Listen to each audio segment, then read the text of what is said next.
Felicia's hands were still shaking when she stepped off the elevator on the 34th floor of the residences at Billionaires Row in Manhattan. The moving box in her arms felt heavier than it should have, but she knew that was just her nerves. Everything felt heavier these days. Her thoughts, her memories, the constant looking over her shoulder that had become as natural as breathing. 3 days ago, she had caught her ex-boyfriend Darnell going through her laptop. She had come home early from a client meeting, expecting to find an empty apartment. Instead, she found him sitting at her desk, scrolling through her emails with the kind of casual ease that made her stomach turn. He was tracking her location through an app he had secretly installed. He was reading her private messages. He was screenshotting her bank statements and sending them to his own phone. When she confronted him, demanding to know what he was doing, he had not even flinched. He had simply looked up at her with that slow, dangerous smile she had learned to fear and said, "You think you can leave me, baby? I will always find you. No matter where you go, no matter what you do, you belong to me." That was the moment Felicia knew she had to run. She had been planning her escape for 6 months before that night. Secret savings account that Darnell did not know about, research on apartments with good security systems, a burner phone hidden in her gym bag for emergencies. She had read every article about leaving abusive relationships. She had memorized the steps. She had prepared for this moment. But preparing for something and actually doing it were two very different things. Now she was here, the most expensive building she had ever set foot in, let alone lived in. Her entire savings wiped out for the security deposit and first month's rent. No forwarding address left behind. New phone number. All her social media accounts deleted. She had even paid cash for her taxi from the storage unit where she had hidden her suitcases. This was supposed to be her fresh start, her escape, her hiding place from the man who had spent 3 years slowly taking control of every aspect of her life. The hallway stretched before her, sleek and modern with floor-to-ceiling windows that let in streams of natural light. The pale walls and minimalist design screamed money in a way that made Felicia feel like an imposter. Her cream-colored knit sweater and worn jeans felt out of place here. Her large gold hoop earrings suddenly seemed too loud for this quiet, expensive space. She adjusted her grip on the moving box and started walking toward apartment 34B, her new home. Then she froze. A man stood outside the door next to hers. Apartment 34A, he was East Asian, late 20s or maybe early 30s, with black hair slicked back with the kind of precision that suggested expensive products and even more expensive taste. He wore a gray fitted shirt with a black collar that probably cost more than her monthly rent. A luxury watch glinted on his wrist, catching the light from the windows. Everything about him radiated wealth and power. But it was not his clothes or his watch that made Felicia stop in her tracks. It was the way he held himself, perfectly still, perfectly composed, with an air of authority and calculated calm that reminded her of a predator at rest. He had the kind of stillness that powerful men have, the kind that said he had never run from anything in his life, the kind that said he was used to being in control of every situation he walked into. His dark eyes locked onto hers, and Felicia felt something shift in her chest. She could not look away. He studied her with an intensity that should have made her uncomfortable. His gaze moved from her face to the box in her arms to the keys clutched in her trembling fingers. He took in every detail with a kind of observation that suggested he was cataloging information for later use. "New neighbor," he said finally. His voice was low and controlled, with the faintest accent she could not quite place. It was not a question. Felicia swallowed hard. "Just moving in." He tilted his head slightly, like she was a puzzle he intended to solve. His expression gave nothing away. No warmth, no hostility, just that intense, observant gaze that seemed to see right through her. "Welcome to the building, then." He did not smile. He did not look away. He simply watched her stand there, frozen in the hallway like a deer caught in headlights. Felicia hated how vulnerable she felt under his stare. She hated how her heart was racing and her palms were sweating against the cardboard box. She hated how breathless and nervous she sounded when she finally managed to mumble a thank you. She fumbled with her keys for what felt like an eternity. Her hands were shaking so badly that she dropped them twice. Each time, she felt his eyes on her back, watching her struggle with the lock. When she finally got the door open, she practically threw herself inside and slammed it shut behind her. Felicia pressed her back against the door and tried to catch her breath. Her heart was pounding so hard she could hear it in her ears. What was that? She did not know who that man was. She did not know anything about him except that he lived next door and looked at her like he could see every secret she was trying to hide. And something about him made her pulse skip in a way she could not explain. Not fear exactly. Something deeper. Something she could not name. She had come here to disappear. But the man next door looked at her like she was already found. Before we continue with this story, I need you to do something for me. I pour my heart into these stories, and it genuinely hurts when people watch without subscribing. Please, just take 1 second and subscribe. It's free, and it means the world to me. Also, drop a comment telling me your favorite part of the story and tell me where you're watching from as well. Now, let's continue. What Felicia did not know, what she could not possibly have known, was that the man standing in the hallway was far more dangerous than any ex-boyfriend she was running from. His name was Kang Min. In the daylight hours, he was the CEO of Horizon Pacific Imports, a legitimate import-export company worth over $2 billion. He appeared in Forbes articles and business magazines. He attended charity events and high-profile conferences. He was the kind of success story that people admired from a distance. But when the sun went down, Kang Min was something else entirely. He controlled one of the most powerful Korean crime syndicates operating on American soil. His territory stretched from Manhattan to Los Angeles. His network ran deeper than the FBI could trace. He had connections in every major port, every financial institution, every corner of the underworld where power and money exchanged hands. He was not a man who paid attention to neighbors. He was not a man who noticed the people around him unless they were useful or threatening. His life was too complicated, too dangerous for casual acquaintances and small talk in hallways. But something about the woman he had just encountered made him pause. Kang Min stepped into his own apartment, but he did not close the door immediately. Instead, he stood in the doorway, thinking about what he had observed. The way she clutched that moving box like it was the only thing keeping her grounded. The way she looked over her shoulder before entering her apartment, as if expecting someone to be following her. The fear in her eyes that she was trying so hard to hide. And most importantly, the bruise on her wrist that her sweater's sleeve almost covered.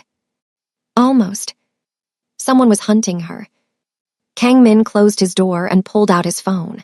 He dialed his second-in-command, a man named Jun-ho who had been with him since they were teenagers in Seoul. "I need you to run a background check," he said quietly, his voice carrying the authority of a man used to being obeyed without question. "The new tenant in 34B, I want everything. Family, employment, relationships, legal history, social media presence, everything. And I want it tonight." Jun-ho did not ask why, he never did. Consider it done. Kang Min ended the call and walked to his window. His penthouse offered a stunning view of Central Park and the Manhattan skyline beyond. He had stood at this window 1,000 times, thinking about deals and enemies and the endless chess game of running an empire. Tonight, he was thinking about a woman with fear in her eyes and a bruise on her wrist. He did not know why he was curious. He did not know why he cared. But he had a policy about predators who thought they could operate in his territory. He dealt with them personally. The next morning, Felicia woke up in her new apartment and took a moment to remember where she was. The ceiling was unfamiliar. The sounds were different. For 3 years, she had woken up next to Darnell, always aware of his breathing, always careful not to disturb him before he was ready to wake. Old habits died hard. But Darnell was not here. She was alone. And for the first time in longer than she could remember, that felt like a blessing rather than a curse. She spent the morning unpacking her life into the 2-bedroom apartment that had cost her everything she had. It was not much. 2 suitcases of clothes, a box of books and keepsakes, her laptop and the freelance graphic design business she had built from nothing. The essentials of a life stripped down to what she could carry when running for her survival. Felicia was 26 years old. She had grown up in foster care in Newark, New Jersey, bouncing from home to home until she aged out of the system at 18. No family to call when things got hard. No safety net to catch her when she fell. Everything she had built herself. Her graphic design skills, her client list. her reputation as someone who delivered quality work on time. And then Darnell had come along and slowly, methodically, taken it all apart. It started with small things, as it always does, checking her phone when she was in the shower, asking where she was every hour, getting upset when she spent time with friends instead of him. She told herself it was because he loved her. She told herself it was just protectiveness. She told herself that she was lucky to have someone who cared so much. By the time she realized it was not love but control, she was already trapped. He had isolated her from everyone who cared about her. He monitored her emails and her texts. He showed up at her client meetings unannounced to surprise her. He controlled the finances and made her account for every dollar she spent. And when she tried to push back, he reminded her that she was alone in the world. No family, no real friends anymore, just him. What would she do without him? Where would she go? The night she caught him installing tracking software on her laptop was the night she finally saw the truth clearly. He did not love her. He owned her, and he would never let her go willingly. So she had stopped asking for permission and started planning her escape. Now she was here, alone, free, terrified. But free was more important than terrified. She had to keep reminding herself of that. Meanwhile, in the penthouse apartment next door, Kang-min sat in his home office, reviewing the background check that Jun-ho had delivered an hour ago. Felicia Monroe, age 26, freelance graphic designer, no criminal record, no family to speak of, grew up in the foster care system in New Jersey, built a successful small business through talent and determination, the kind of American dream story that made for good press. But it was the relationship section of the report that held Kang-min's attention. Ex-boyfriend, Darnell Pierce, age 31, self-employed business consultant with a history that did not hold up under scrutiny, 2 previous restraining order violations from ex-girlfriends, rumored connections to a small-time extortion ring operating out of Jersey City. The kind of man who knew how to skirt the law without quite breaking it enough to face serious consequences. The kind of man who made women disappear into themselves until there was nothing left. Kang-min closed the file and sat back in his chair. This woman had escaped a predator. She had done what so many could not. She had found the strength to run when running seemed impossible, and she had chosen this building, this floor, the apartment right next to his. In Kang-min's world, there were no coincidences, but he did not believe in fate either. He believed in action. He believed in power. He believed that the strong had a responsibility to protect those who could not protect themselves. His sister had taught him that lesson. In her death, she had taught him the cost of failing to act. He would not fail again. That evening, Felicia was attempting to cook dinner in her new kitchen when everything went wrong. She had been so distracted by her thoughts that she forgot about the pasta sauce simmering on the stove. By the time she noticed the burning smell, smoke was already billowing up toward the ceiling. The smoke detector started screaming, filling the apartment with a piercing alarm that made her ears ring. Felicia panicked. She grabbed a dish towel and started waving it frantically at the detector, trying to clear the smoke. But it only seemed to make things worse. The alarm kept blaring. The smoke kept spreading. And she could not find the button to turn off the stove because everything in this fancy apartment was different from what she was used to. A knock came at her door. Felicia froze. Her heart hammered in her chest. Who would be knocking? Did someone call the fire department? Was the building going to evacuate? She was going to get kicked out on her first day, and then she would have nowhere to go and Darnell would find her and... She forced herself to breathe. She walked to the door. She opened it. Kang-min stood in the hallway, holding a small fire extinguisher with an expression that might have been amusement on anyone else. On him, it was just a slight softening of that intense, unreadable face. "Do you need this?" he asked, gesturing with the extinguisher. Felicia felt her face flush with embarrassment. "It's just pasta sauce. I promise I'm not actually burning down the building." "That remains to be seen." He looked past her at the smoke billowing from the kitchen. "May I?" Before she could answer, he stepped inside her apartment. He moved with the kind of confidence that suggested he was used to walking into spaces uninvited. Before she could protest, he was in her kitchen, calmly locating the control panel for her stove and turning it off. He opened the window with practiced ease, letting the cool Manhattan air flow in. The smoke began to dissipate. Felicia stood frozen in the doorway of her own kitchen, watching this stranger take control of the situation. Part of her knew she should be alarmed. A man she did not know was in her apartment. Every instinct that Darnell had drilled into her over 3 years screamed that this was dangerous, that she should tell him to leave, that she should not trust anyone. But there was something about the way Kangmin moved. Calm, efficient, like he was solving a minor inconvenience rather than invading her space. He did not look at her with the possessive hunger that Darnell always had. He did not make her feel small or stupid for making a mistake. He just fixed the problem, and then turned to face her with that same unreadable expression. "You should invest in a better exhaust fan," he said. "This building has old ventilation on this floor. The construction was supposed to update it, but the project was delayed. I can speak to building management if you would like." Felicia blinked. Thank you, I'll keep that in mind." He walked toward the door, his footsteps silent on the hardwood floor. Then he paused, turning back to look at her. "Kangmin," he said, "since we are neighbors, you should know my name." "Felicia," she replied, then immediately wished she had not. She was supposed to be hiding. She was not supposed to be giving her name to strangers, no matter how helpful they seemed. But Kangmin just nodded like he already knew. "I know." And then he was gone, closing the door quietly behind him, leaving Felicia standing in her smoky kitchen with more questions than answers. She cleaned up the mess from her disastrous dinner attempt and ordered takeout instead. But as she ate her Chinese food alone in her new apartment, she could not stop thinking about her neighbor. He had been in her apartment. He had handled her small emergency like it was nothing. He knew her name without her telling him.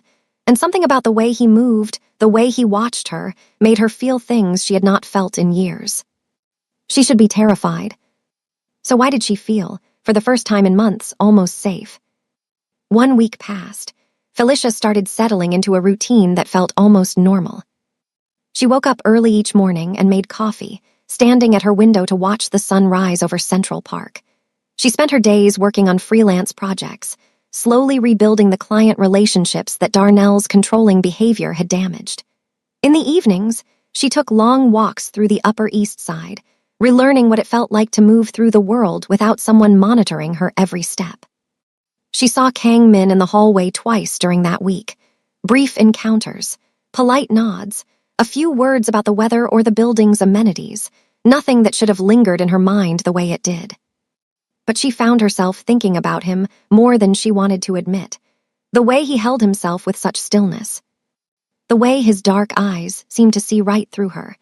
The way his voice dropped to a lower register when he said her name. She told herself it was just because he was attractive. She told herself it was just because he had been kind to her when she needed help. She told herself it meant nothing. Then Darnell found her. It started with an email to her new work account. The one she had created specifically for her fresh start, using a variation of her middle name and a new domain. There was no way he should have been able to find it. She had been so careful. But there it was in her inbox. A message from an email address she did not recognize, but with a writing style she knew intimately. "Did you really think you could hide from me, baby? I know you're in New York. I know you're on the Upper East Side. It's only a matter of time before I find your exact address. And when I do, we're going to have a long conversation about loyalty. You can run all you want, but you know how this ends. You always come back to me. D." Felicia's blood went cold. She read the email 3 times, hoping she had misunderstood. Hoping it was some kind of mistake, but the words did not change. The threat was clear. He was looking for her. He knew she was in Manhattan, and he was not going to stop until he found her. How she had been so careful. New phone, new accounts, no social media. She had paid cash for everything she could. She had not told a single person from her old life where she was going. But Darnell had always been smart, smarter than she gave him credit for.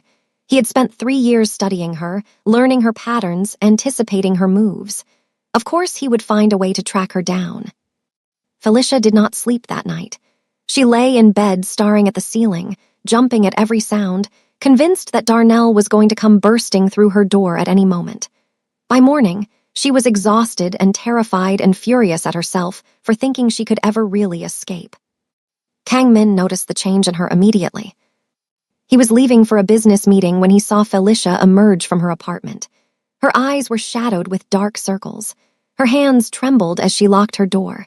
She jumped when the elevator dinged, her whole body tensing like she expected an attack. She looked over her shoulder 3 times before stepping into the elevator. She did not see him watching from his doorway. Someone had made contact. Kang Min waited until she was gone, then returned to his apartment. He pulled up the building's security footage from the past 24 hours on his private system, one he had installed himself that the building management knew nothing about. Every camera in the building fed into his network. Every entrance and exit was monitored by his people. Nothing unusual in the footage, no visitors to her door, no suspicious activity in the hallways, but he noticed something else. A car parked across the street for 6 hours yesterday, New Jersey plates, a dark sedan that had no business sitting in that spot for that long. Kang Min ran the plates through his contacts in law enforcement. The car was registered to a company that did not exist, which meant it was registered by someone who knew how to hide their tracks, but not well enough. His people traced the company back to a P.O. box in Jersey City, the same neighborhood where Darnell Pierce had his so-called consulting business. The same car appeared in the background of Darnell's social media photos. Kang Min made a call. "I need everything you can find on Darnell Pierce," he said to Junho. "Where he works, where he sleeps, who he talks to. Every move he makes, I want to know about it, and put a tail on him. If he comes within 10 blocks of this building, I want to know immediately." Junho hesitated. This is about the neighbor, the new woman. This is about someone thinking they can hunt in my territory. Understood. Kang Min ended the call and stood at his window, watching the city below. He thought about his sister again, about the boyfriend who had seemed so charming at first, about the warning signs they had all missed until it was too late. He would not miss them this time. That evening, Felicia found a small package outside her door.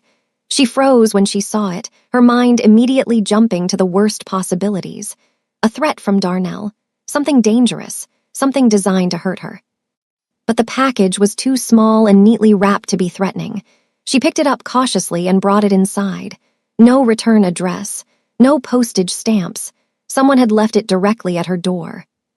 Inside was a personal safety alarm, small enough to fit on a keychain, sleek and modern in design, and a handwritten note with neat, precise handwriting that she recognized somehow. "For your evening walks, the button triggers a 130 decibel alarm and sends a GPS alert to local authorities. Stay aware. KM." Felicia stared at the note for a long time. Her mysterious neighbor had given her a safety device. He had noticed that she took evening walks. He was paying attention to her habits, her routines, her movements through the world. She should be creeped out. She should be terrified that yet another man was watching her, tracking her, making himself part of her life without her permission. But somehow this felt different. This did not feel like Darnell's suffocating surveillance. This felt like protection, like someone actually cared whether she was safe. Felicia clipped the alarm to her keychain and felt the knot in her chest loosen just slightly. That night, she finally slept. 2 weeks into her new life, Felicia made a friend. The building concierge was a woman named Rosa who had worked at the residences for over 15 years. She knew everyone and everything that happened in the building, and she loved to talk. Felicia started stopping by the front desk each morning to chat. It was nice to have a friendly face. Nice to have someone who smiled at her and asked how she was settling in. Nice to feel like she was building connections again after Darnell had isolated her from everyone. One morning, their conversation turned to the other residents in the building. "You're lucky, you know," Rosa said, leaning forward conspiratorially. "You got the apartment next to Mr. Kang." Felicia felt her cheeks warm. "Kangmin, my neighbor." "That's the one, very private man, very important. You know, they say he runs half of Manhattan's shipping industry. His company is worth billions. Billions? Can you imagine?" Rosa shook her head in wonder. "He seems nice," Felicia said, thinking about the fire extinguisher and the safety alarm. Rosa lowered her voice. Between you and me, honey, some people say he's connected. Like connected, Korean Mafia connected. She held up her hands. I don't know anything for sure, you understand, just rumors. But he's always been polite to me, so I don't ask questions. In this city, sometimes it's better not to know. Felicia laughed nervously. Mafia, that sounds like a movie. Rosa shrugged. This is New York, honey. Stranger things have happened. You just keep being polite to him, and I'm sure you'll be fine. He's actually very generous to the building staff during the holidays. Tips like you wouldn't believe. That night, Felicia did something she knew she should not do. She sat at her laptop with a glass of wine and Googled Kang Min. The legitimate results were impressive. CEO of Horizon Pacific Imports, one of the largest import-export companies on the East Coast. Forbes 30 under 30 from 7 years ago. Philanthropist who had donated millions to Korean-American cultural organizations. Reclusive billionaire who rarely gave interviews and kept his personal life completely private. But when she dug deeper, into online forums and conspiracy threads and news articles from South Korean publications, a different picture emerged. His father had been a powerful man in Seoul with rumored ties to organized crime. When his father died 12 years ago, the young Kang Min had taken over the family business and expanded operations into America with impressive speed. Some said he had legitimate business savvy. Others said he had inherited more than just money.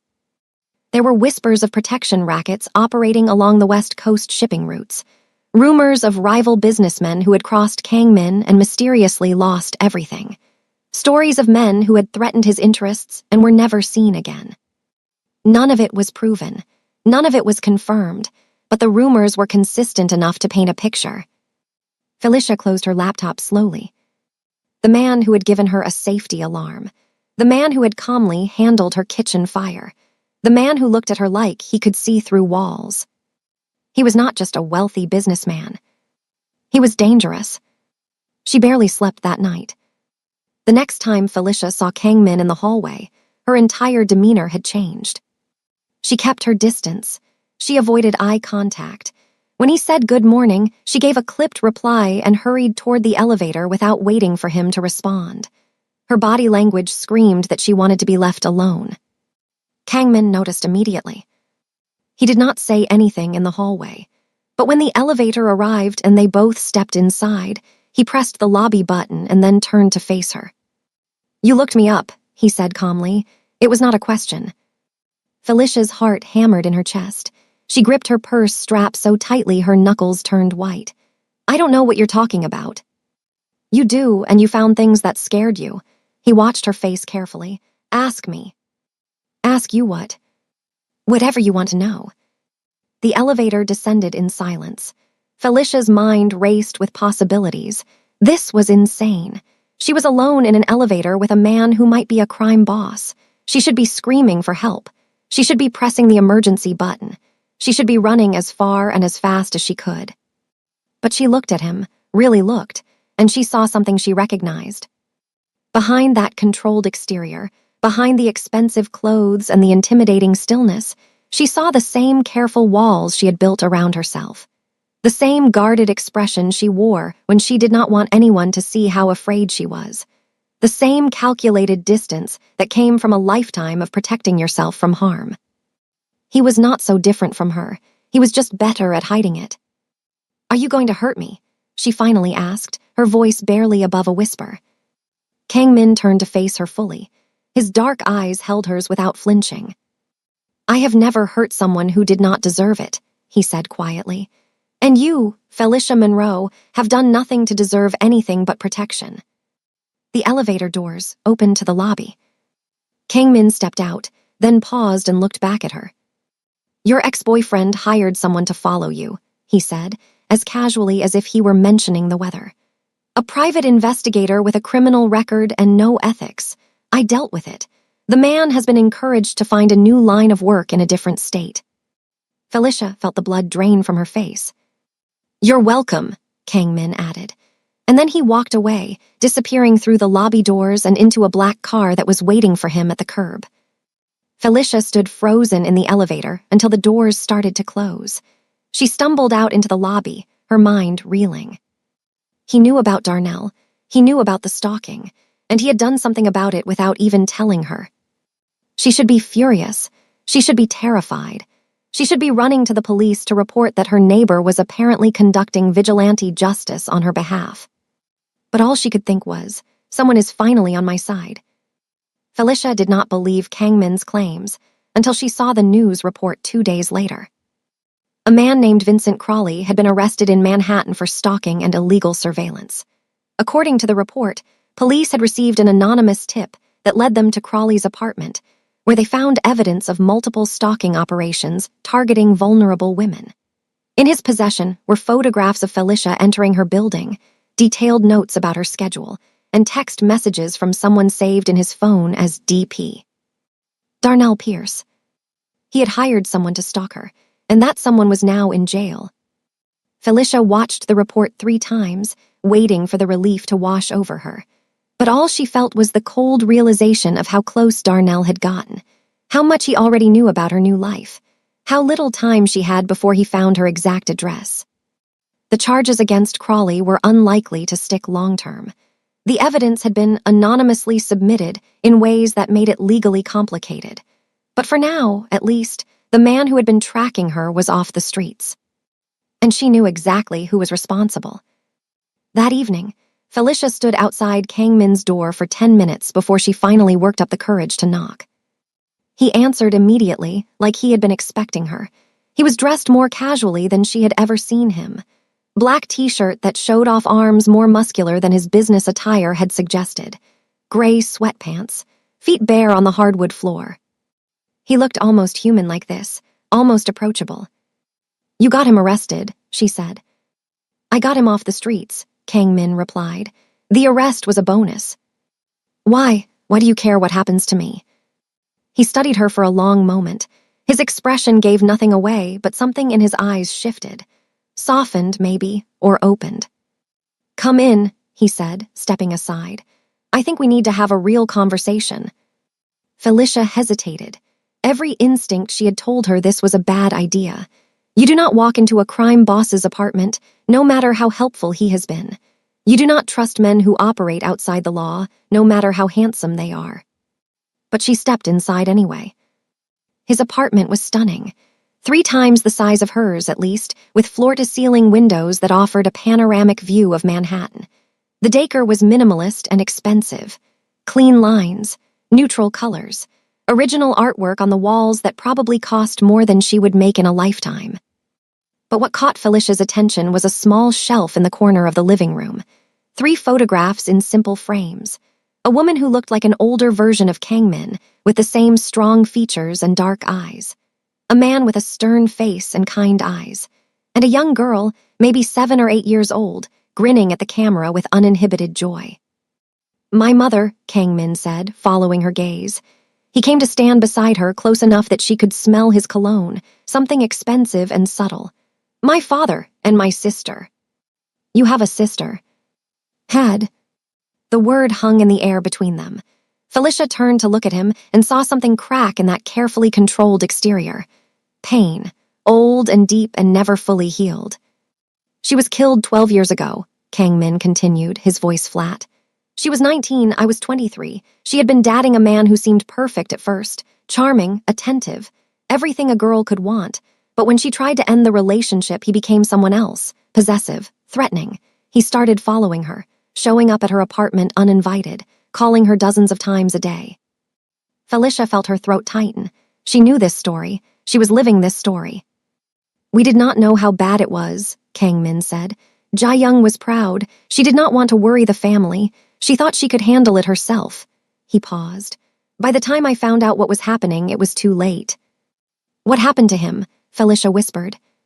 Kangmin was silent for a long moment. "He is no longer a problem. That is all I will say." Felicia should have been horrified. She should have been terrified that she was standing next to a man who had likely done something terrible in the name of vengeance. But all she felt was a strange kinship. He understood.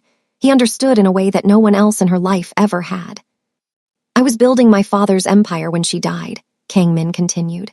"I thought I was powerful. I thought I could protect everyone I cared about, but I could not protect my own sister." He turned to face her. When I saw you move in with that bruise on your wrist, when I saw the way you flinched at sounds, when I saw the fear in your eyes and realized that someone was hunting you, I could not ignore it. I could not stand by and watch it happen again. So you've been protecting me. I've been making sure what happened to Jae-young does not happen again, not when I can stop it. Felicia did not know what to say. This man, this alleged crime boss with blood on his hands, was haunted by the same kind of loss that had shaped her entire life. He was not helping her because he wanted something from her.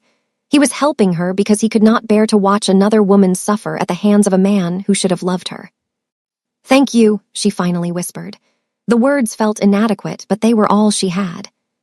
Kang Min nodded, accepting her gratitude, but his expression hardened as he continued. "Your ex is not going to stop.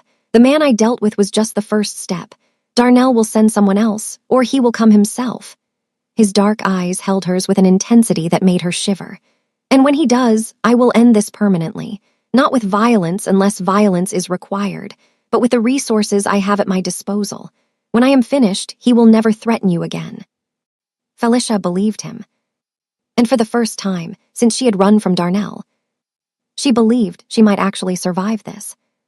1 month into her new life, Felicia received a delivery that made her blood run cold. It was waiting at her door when she came home from a client meeting. A bouquet of flowers in a black vase. Black roses, 12 of them.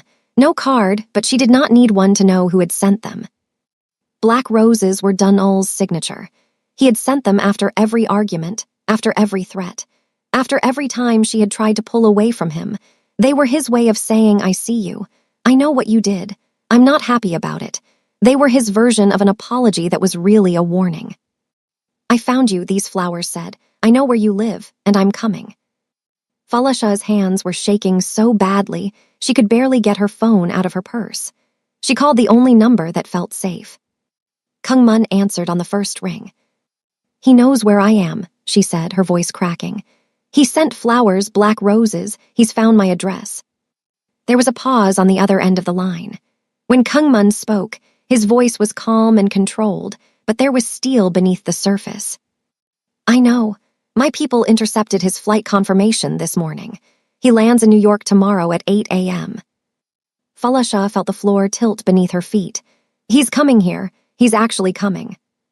"Yes, but I need you to listen to me carefully. You are not going to run. You are not going to hide. You are going to stay in your apartment, lock the doors, and let me handle this." "I'm not going to hide while you..." "Felicia," his voice was firm, cutting through her panic. "I have resources you cannot imagine. I have people who specialize in making problems disappear without violence. I have contingency plans for situations exactly like this. Let me do what I do. Let me protect you." She wanted to argue. She wanted to handle this herself, the way she had handled everything else in her life. She was tired of being the victim. She was tired of letting men control her circumstances, even if this particular man was trying to help. But she was also exhausted. 3 years of surviving Darnell alone, 6 months of planning her escape, 1 month of thinking she was finally free. She did not have the strength to fight this battle by herself. "Okay," she said quietly. "I trust you." There was a pause on the other end of the line. When Kung Mun spoke again, his voice was softer than she had ever heard it. "That is not something I take lightly." Over the next 24 hours, Kung Mun transformed the building into a fortress.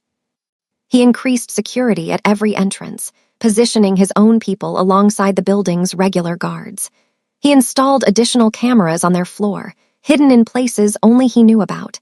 He had a team monitoring Darnell's movements from the moment he landed at JFK. And he invited Felicia to stay in his guest room, so she would not be alone. Felicia accepted. She packed a small bag and moved into the room next to his. It was beautifully decorated, with a view of the park and a bed more comfortable than anything she had ever slept in. But she could not relax. She paced. She checked her phone constantly. She jumped at every sound. That evening, Kung Mun found her standing at the window, watching the sun set over Manhattan. "Come with me," he said. He led her to his private balcony, a terrace that wrapped around the corner of the building and offered views of both the park and the city skyline. The air was cool and crisp. The city lights were just beginning to flicker on, turning Manhattan into a glittering carpet of diamonds. They sat in comfortable silence for a while, sipping the whiskey Kung Mun had poured for them. Falasha felt herself relax for the first time in days. There was something about being near him that calmed the constant anxiety in her chest. "Can I ask you something personal?" she said finally. "You can ask, I may not answer. Have you ever been in love?" Kung Mun was quiet for a long moment. "Once, when I was younger, before I understood what this life would cost." He looked at her, his dark eyes reflecting the city lights. "Love is a vulnerability in my world. People can use it against you. Your enemies can threaten the people you care about. Your allies can manipulate you through your attachments. It is safer to keep everyone at a distance." "That sounds lonely." "It is." He paused, taking a sip of his whiskey. "But loneliness is safer than loss. I learned that the hard way." Falasha understood that more than she wanted to admit. Dunal had made her afraid to trust anyone, afraid to let people close, afraid to be vulnerable ever again. She had built walls around her heart so high that she could not even see over them anymore. "I used to believe that," she said quietly. "But I think I'm tired of being safe and alone. I'm tired of letting fear make all my decisions. I want to actually live my life, not just survive it." Kung Mun looked at her for a long moment. Something shifted in his expression, warmed, opened. Very slowly, he reached out and took her hand. His palm was warm against hers. His fingers were strong but gentle as they intertwined with hers. It was such a simple touch, but it felt like the most intimate thing that had happened to her in years. Neither of them said anything else. They just sat there, connected, watching the city hum beneath them as the stars came out one by one. The confrontation happened 3 days later. Kung Mun's team had been tracking Dunal's movements since he arrived in New York. He was staying at a cheap hotel in Midtown, meeting with shady contacts, trying to gather information about Falasha's exact location. He had hired another private investigator, but Kung Mun's people had intercepted him before he could do any damage. Dunal was getting desperate, and desperate men did stupid things. He must have realized that his usual tactics were not working. The men he hired kept disappearing or changing their minds. His contacts in the city were suddenly unwilling to help him. It was like an invisible wall had gone up around Falasha, and he could not figure out how to get through it. So he decided to try a different approach. Falasha received a text message from an unknown number claiming to be from the NYPD. "Your apartment was broken into last night. You need to come to the 19th precinct immediately to file a report and identify missing items." She showed the message to Kung Mun instead of responding. "He's trying to lure you out of the building," Kung Mun said, "which means he's getting desperate." "What do we do?" Kung Mun smiled, but it did not reach his eyes. It was the smile of a predator who had just spotted his prey. "We give him what he wants, just not in the way he expects." The plan was simple. Falasha would appear to leave the building, drawing Dunal out of hiding. But she would be surrounded by Kung Mun's people, invisible in the crowd, but ready to act the moment Dunal made a move.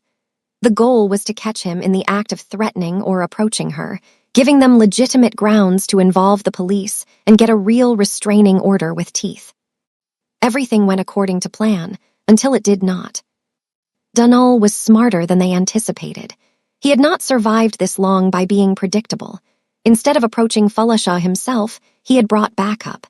3 men from his Jersey City crew who owed him favors, hard men with criminal records and nothing to lose.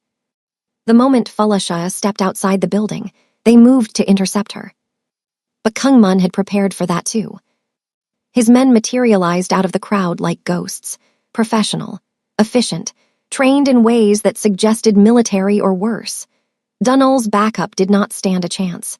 Within seconds, all 3 men were on the ground, zip-tied and disoriented, as Kung Mun's team melted back into the shadows. Dunal, seeing his plan crumble, tried to run. But Kung Mun was faster. He caught Dunal 2 blocks away, in an alley between 2 buildings where the security cameras conveniently did not reach. Kung Mun slammed him against the brick wall and pinned him there with one arm, his face inches from Dunal's. "You are going to listen very carefully," Kung Mun said. His voice was quiet, almost conversational, but there was something beneath it that made Darnell's face go pale. The woman you have been stalking is under my protection. She is not your property. She is not your girlfriend. She is not someone you can threaten and control. She is a human being who has done nothing wrong except try to escape from you. You don't know who you're messing with, Darnell snarled, trying to sound tough, but his voice cracked. I know exactly who you are, Darnell Pierce. I know about the women you've terrorized before Falasha. I know about the restraining orders you violated. I know about your little extortion ring in Jersey City and the money you've been skimming from your partners. I know everything. Darnell's face went from pale to white. If you come near Felicia again, Kang Min continued, if you send anyone near her, if you so much as think her name, I will dismantle your life piece by piece. Your money, your friends, your reputation, your freedom. I will take everything you have ever valued and burn it to ash. And then, when you have nothing left, I will make sure you spend the rest of your life in a cell for every crime you have committed, every woman you terrorized, every law you broke thinking you were untouchable. You can't. I already have evidence on my desk that ties you to extortion, stalking, wire fraud, and conspiracy. One phone call and it goes to the FBI. Another phone call and it goes to every news outlet in the country. Your choice. Darnell's bravado crumbled completely. He was shaking now, tears starting to form in his eyes. Stay away from Felicia, Kang Min said, releasing him with a shove that sent him stumbling backward. Stay away from New York, and if I ever hear your name again, there will be no second warning. Do you understand? Darnell nodded frantically. Say it. I understand. I'll stay away. I won't bother her again. Good, Kang Min stepped back. Now run. Darnell ran. In the weeks that followed, Felicia's life transformed in ways she had never imagined possible. Darnell kept his word. He disappeared from New York within 24 hours, moving to Florida and selling his business. He was terrified to even mention Felicia's name, according to the people Kang Min had watching him. The evidence Kang Min had gathered was sent anonymously to the appropriate authorities, resulting in investigations into Darnell's past crimes. 2 of his previous victims came forward with their own stories when they heard he was under investigation. Felicia watched the news coverage with tears streaming down her face. For 3 years, she had lived in fear. For 6 months, she had planned her escape. For 1 month, she had been running. And now, finally, it was over. She was free, not just in body, but in spirit. The fear that had lived in her chest began to loosen. The constant vigilance relaxed. She started sleeping through the night without waking up in a panic. She started laughing at things that were funny instead of forcing smiles she did not feel. She reached out to old friends she had lost during her relationship with Darnell. Some of them had moved on, but others welcomed her back with open arms, relieved to finally understand what had happened to her. She rebuilt connections she thought were gone forever. She took on bigger freelance clients, confident enough now to pitch her services to major companies. Her business started growing. Her bank account started filling. She was building something real, something sustainable, something that belonged entirely to her. And she started writing, a blog about surviving coercive control. Anonymous at first, because old fears died hard, but her words resonated with people. Thousands of people who had experienced what she had experienced. Thousands of people who needed to know they were not alone. She was not just surviving anymore, she was thriving. Kang Min watched her transformation from a distance. He was proud of what she was building, proud of her courage, proud of the strength she had found within herself. But he also felt something else, something he had not allowed himself to feel in years. He found himself looking forward to their conversations, to the dinners they shared in his apartment, to the moments when her face lit up with laughter and he felt like the luckiest man in the world just to be near her. She made him want things he had given up on, a normal life, a real relationship, a future that was not defined by power and violence and the endless chess game of running an empire. She made him want to be better. One evening, Felicia knocked on his door with takeout containers. "You've done so much for me," she said, pushing past him into his apartment. "The least I can do is feed you. I promise there's no risk of a fire this time. I learned my lesson." They ate together in his living room, surrounded by the city lights. They talked about everything. His sister and how her death still haunted him, her childhood in foster care and how it had shaped her, His dreams of eventually stepping away from the criminal aspects of his business. Her dreams of starting a nonprofit for abuse survivors. They talked until the food was gone, and the wine bottles were empty, and the city outside the windows had gone quiet. At the end of the night, Felicia looked at him with an expression he could not quite read. "I'm not afraid of what you are," she said softly. "I've seen the worst of men. I know what cruelty looks like. And whatever you've done, whatever you are not cruel. You are not like him. You saved my life, Kang Min. Not just my body, but my spirit, my hope, my future. I don't know how to thank you for that." "You don't have to thank me." "I know I don't have to, but I want you to know." She paused, gathering her courage.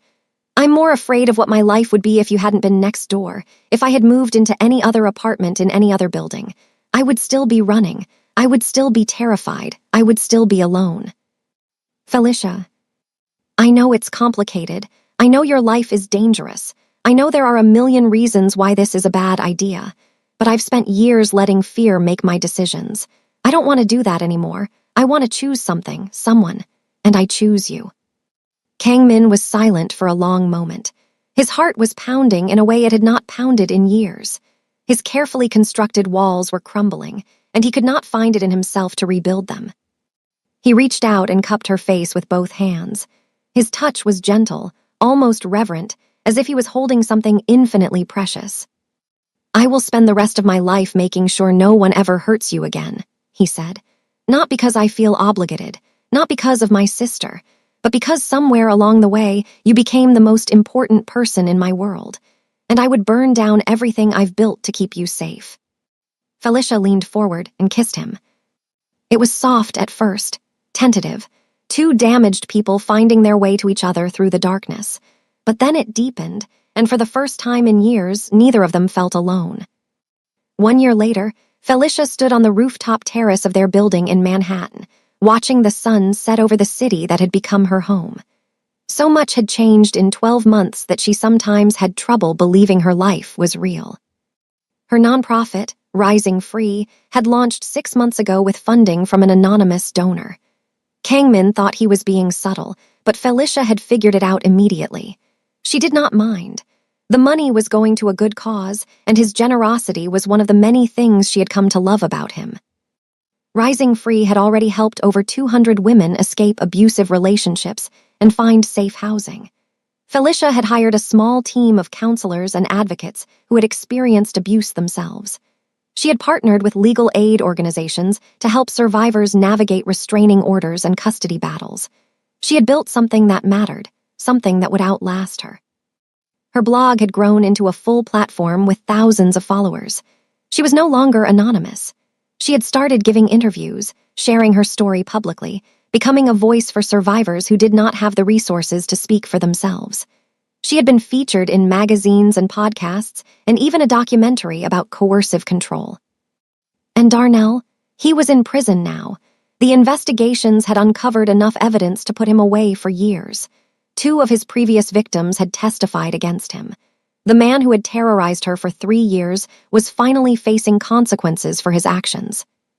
Felicia had watched the verdict on television, surrounded by the women she had helped through Rising Free. They had cheered together, cried together, celebrated a victory that belonged to all of them. She was not a victim anymore. She was a survivor, a thriver, a warrior. And she owed so much of that to the man who had saved her life by simply living next door. Kang Min had changed too. Over the past year, he had begun the slow, difficult process of transitioning his organization away from illegal operations.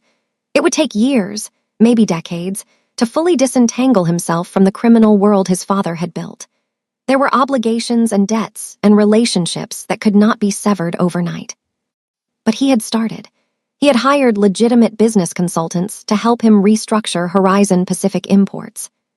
He had begun distancing himself from the more dangerous aspects of his network. He was building something different, something cleaner, something he could be proud of.